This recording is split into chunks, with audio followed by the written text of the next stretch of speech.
स्वस्ति वाचन में जो सबसे पहला मंत्र है ये ऋग्वेद मंडल 1 सूक्त नंबर 1 और मंत्र नंबर 1। मतलब सबसे पहला मंत्र चारों वेदों में जब वेद की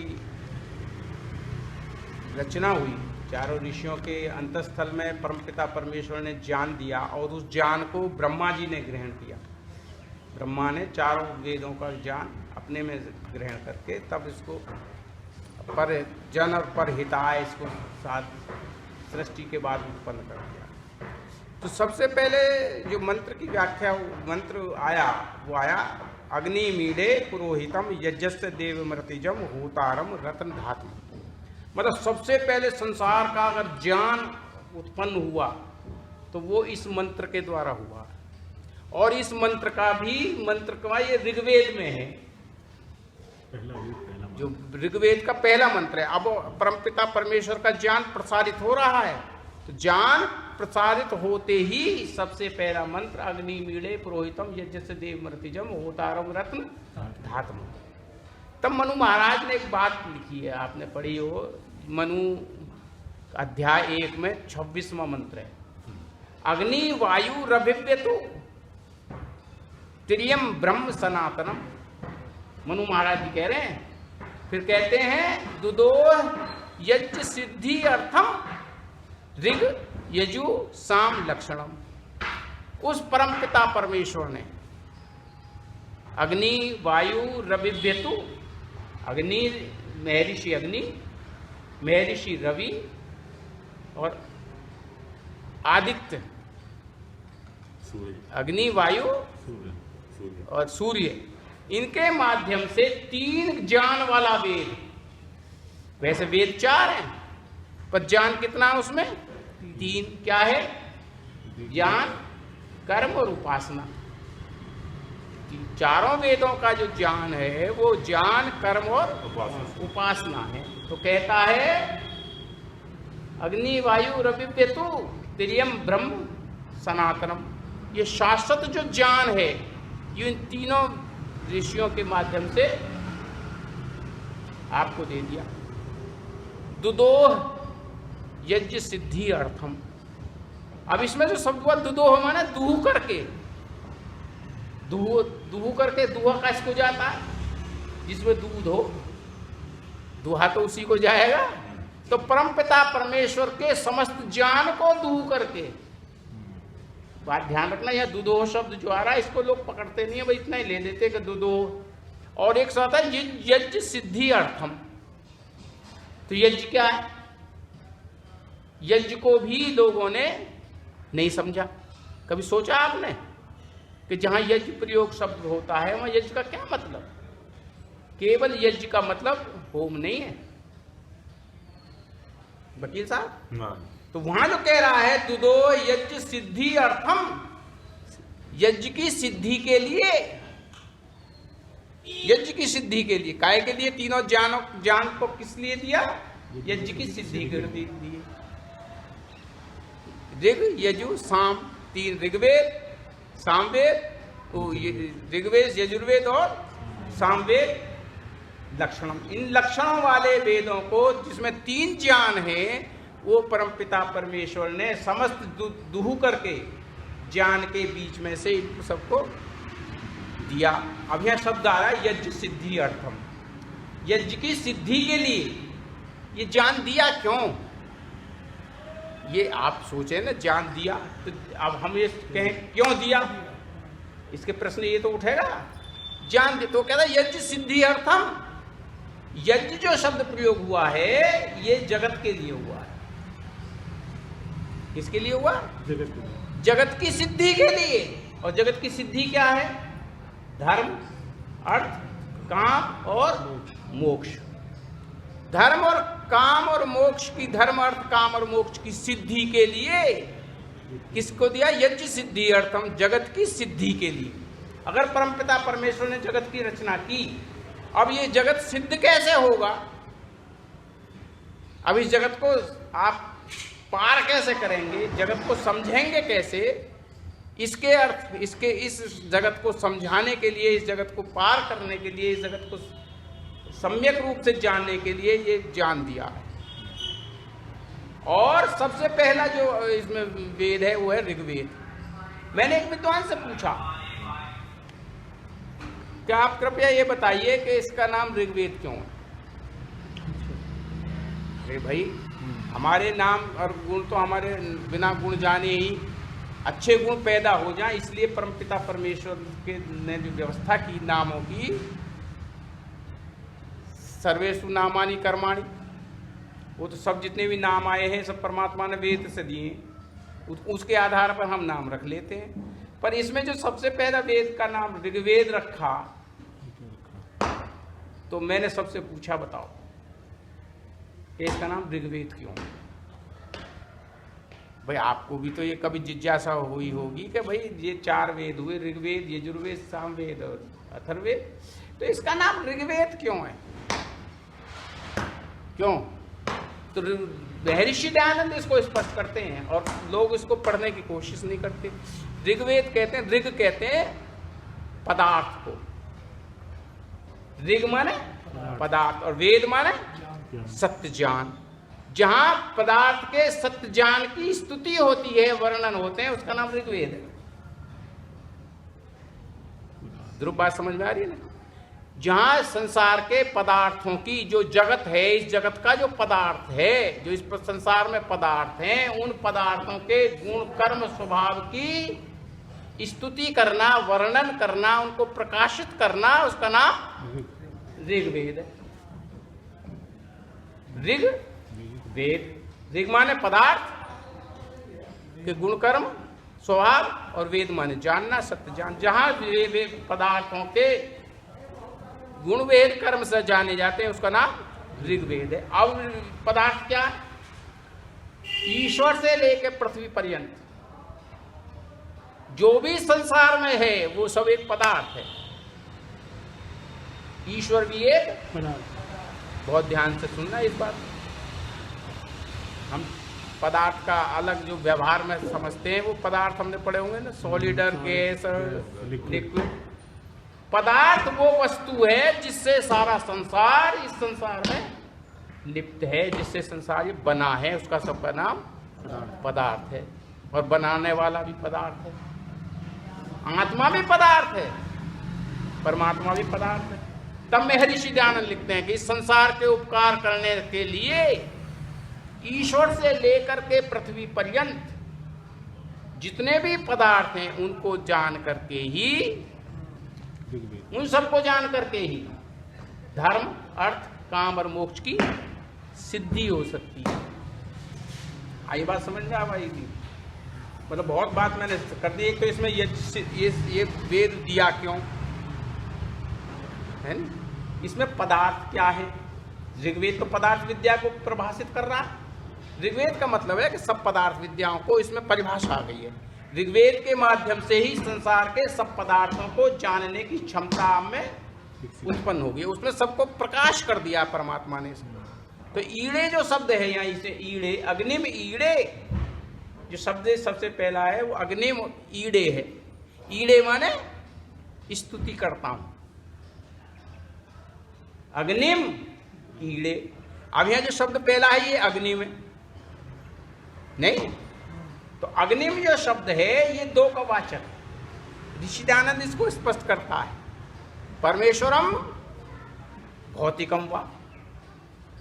और ऋग्वेद में आप पढ़ेंगे, जब ऋग्वेद कभी खोल कर पढ़ना, तो ऋग्वेद का पहले मंत्र से लेकर के 5वें मंत्र तक प्रत्येक मंत्र का प्रारंभ अग्नि से शुरू होता है जो मंत्र हैं। और उसके बाद भी 3 मंत्र और हैं, उनमें दूसरे नंबर पर अग्नि आती है।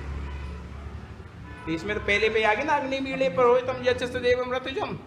तो अग्नि सबसे पहले प्रयुक्त होती है। इसका मतलब इस संसार का सबसे पहला जो पदार्थ है वो अग्नि है भाई साहब। वो सबसे जो पहला पदार्थ है वो अग्नि है, अर्थात परमेश्वर है। इसीलिए परमेश्वर का नाम शेष है। शेष जैसे कहते हैं ना, शेष नाग पर रुकी हुई है। ये लोगों ने, पौराणिकों ने बना ली, हमने समझाई नहीं, उन्होंने समझी नहीं। शेष माने जो उत्पत्ति और प्रलय में आता ही नहीं है, बचा हुआ रहता है। जो बचा हुआ, जैसे कहते हैं ना, जब हम कैलकुलेशन करते हैं कि भाई इतना शेष बचा है, डिवाइड करते किसी चीज को करते करते जाते हैं, भाई इतनी चीज बच गई, तो बच कौन सी जाती है? जो ना उत्पत्ति में आती है और ना प्रलय में आती है, उसका नाम शेष। इसलिए कहा कि दुनिया शेष पर, नाग पर रहती है, परमेश्वर पे। अरे किस पे आधारित है? जो इस उत्पत्ति में नहीं आता, जो प्रलय में नहीं आता, इसलिए उसका नाम क्या हुआ? शेष है। अब बात समझ में आ गई? जो पौराणिकों ने कहानी बना रखी है शेष नाग की बना तो ये अग्नि जो है ये भौतिक भी है और इसका परमेश्वर का भी नाम अग्नि है। तो अब यहाँ कहता दयानंद, अग्नि में ईड़े, मैं अग्नि की स्तुति करता हूँ। ईड़े माने स्तुति करना। और जब भौतिक अग्नि में बात आती है तो मैं इसकी इच्छा करता हूँ।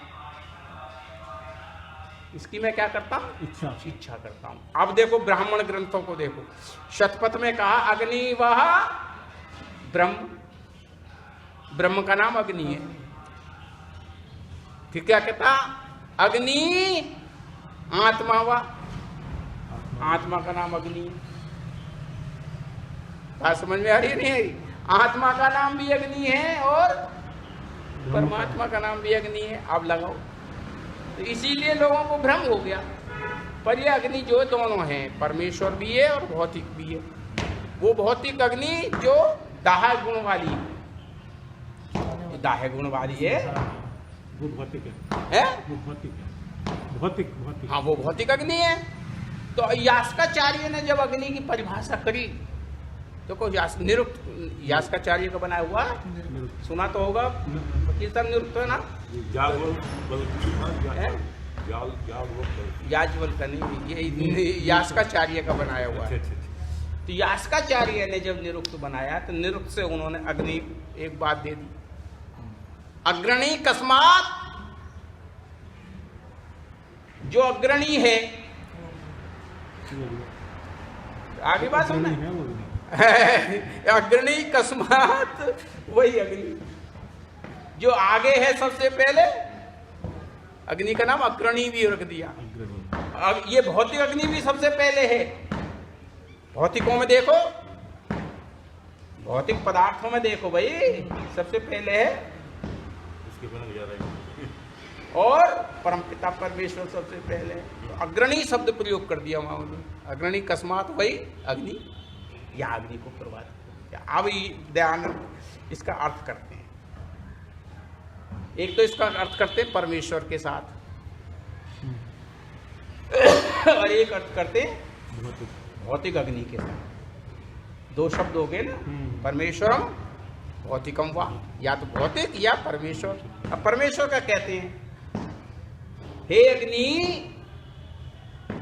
हे परमेश्वर, यज्ञस्य देव अमृतजम, इस यज्ञ के लिए, कौन सा यज्ञ? सत्कार, विद्वानों का सत्कार है, जो पितृयज्ञ ब्रह्मयज्ञ वगैरह। नहीं नहीं नहीं नहीं नहीं, विद्वानों का सत्कार, विद्वानों और संगतिकरण जो है, इस संसार की जो संगतिकरण हो रही है, ये देखो संगतिकरण कहते हैं, जो जो पदार्थ के जो जो गुण आपस में मिलते हैं वो संगति हो गई, और जो से पदार्थ नहीं मिलते हैं वो विसंगति होगी। अब जैसे यज्ञ करते हो आप, तो अब यज्ञ में संगतिकरण ये है कि इसमें पदार्थ जितने भी हैं वो एक ही गुण के होने चाहिए। अगर इसमें मिर्च डाल दिया आपने तो वो मिर्च वाला पदार्थ उसके असंगति में चला गया। बात समझ रहे? तो ऐसे संसार की जितनी संगति है और कर्म है, उनको धारण करने वाला और ग्रहण करने वाला यजस्य देवम अमृतज्वम, जो सब ऋतुओं में भी उपासनीय है। ये परमपिता परमेश्वर के विशेषण को साथ लेकर जा रहा है। कह रहा है ना, अग्नि मीड़े पुरोहितम, जो पुरोहित था, जो पुरोहित है, जो इस सृष्टि के बनाने से पहले भी कारण रूप में, जो कारण रूप में थे, उनको धारण भी किए हुए था, उनको धारण भी किए हुए था, और उनको बनाने वाला भी वही है। वह परमपिता परमेश्वर जो इस संसार में संगतिकरण और सत्कार पूजा के योग्य सभी लोगों को इस सृष्टि से पहले भी, पुरोहितम जो इस सृष्टि के बनने से पहले भी कारण परमाणुओं को धारण किए हुए था, देवम अमृतज्वम, और इस सृष्टि के बनाने के बाद, सारे सृष्टि की रचना करने के बाद स्थूल रूप में भी लाने के लिए जो ईश्वर है, ऋतिज्वम, जो प्रत्येक ऋतुओं में भी उपासनीय है। फिर कहता है ये देवम ऋतिज्वम होतारम, जो संसार को देता भी है और ग्रहण भी करता है। देने के बाद ऐसा नहीं है कि तुमको कोई चीज दे दी तो फिर उसको उसे उठा नहीं रखा उसने, देने के बाद भी आपको फिर भी उसे धारण किए रहता है। होतारम रत्न धातमम, रत्न स्वर्ण आदि पृथ्वी को सारे को इकट्ठा कर करके आपको धारण किए हुए है। देवस्य अमृतज्वम यजस्य, हम उस परमपिता परमेश्वर की स्तुति करते हैं। मतलब सबसे पहला मंत्र उस परमपिता परमेश्वर की स्तुति करते हैं। हम बारंबार उस प्रभु परमेश्वर की स्तुति करते हैं। अब इसमें देखो एक शब्द जो आया है अग्नि, इस पे लोगों को बड़ा समझ नहीं आई। जो भौतिक अग्नि थी उसको उन्होंने कह दिया अग्निर्वाह अश्वाह, जो अग्नि है वो घोड़ा है। ध्यान रखना इस शब्दों को, जिंदगी भर याद रखना ना, नहीं तो कहीं ये विद्वान तो समझाएंगे नहीं और आप लाइन से दूर चले जाओगे। अग्निर्वाह अश्वाह, घोड़े का नाम अग्नि है।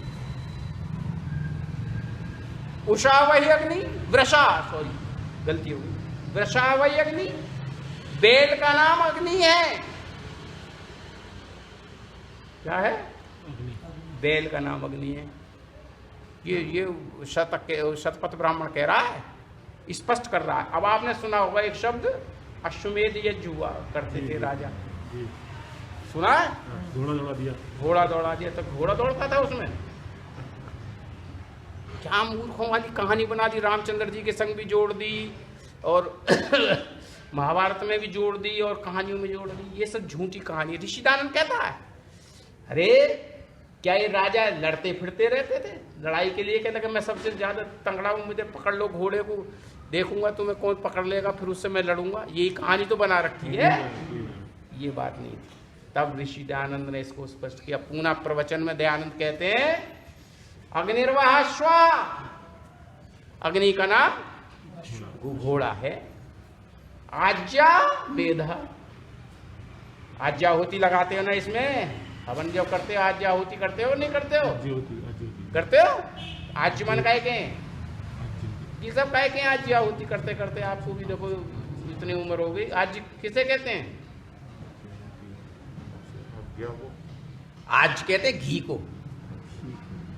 अरे अभी पढ़ना, अभी मैं दिखा दूंगा आपको। आपने ध्यान नहीं किया, आप रोजाना जब यज्ञ करते हो तो आज्ञाहुति करते हो। एक अष्टाहुति आज्ञाहुति, आज माने घी। तो जहां अग्नि में घी से हवन किया जाता है उसका नाम अश्वमेध है। अरे लिख रहा ना आज, देखो यहाँ देखो, आज माने घी। तो यहाँ कह रहा है घी से आहुति करो। ये जो लिखता है आज्य भाग आहुति मंत्र, ये जो अब घी से शुरू हुई है ये मंत्र सारे घी से ही तो करते हैं। तो आज्य माने घी। तो कह रहा है कि अश्व माने अग्निर्वा अश्वाहा आज्वा वेदा, अग्नि से, अग्नि में घी से यज्ञ करने का नाम अश्वमेध है।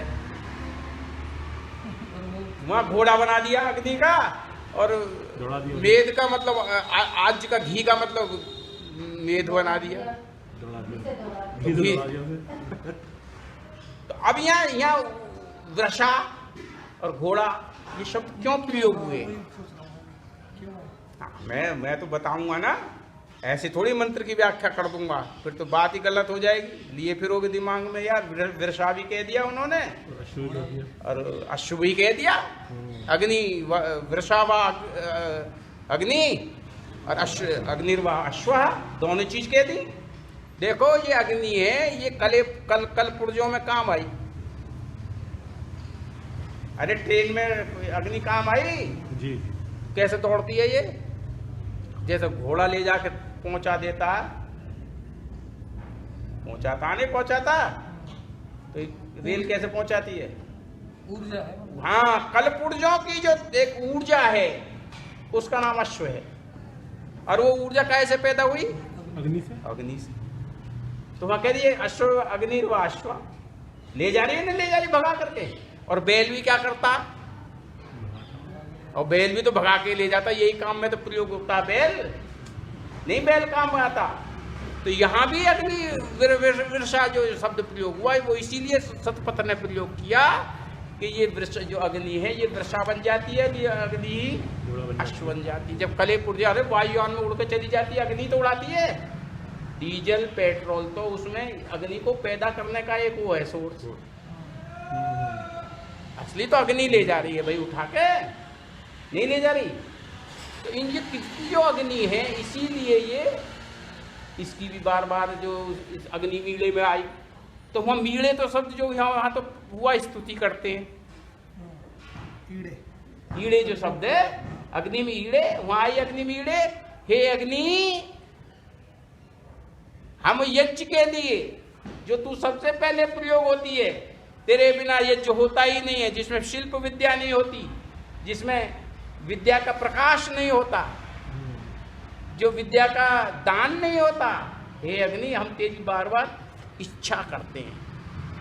ऋषि दयानंद यहाँ अग्नि की इस तरह से कीड़े शब्द का प्रयोग कर रहे हैं।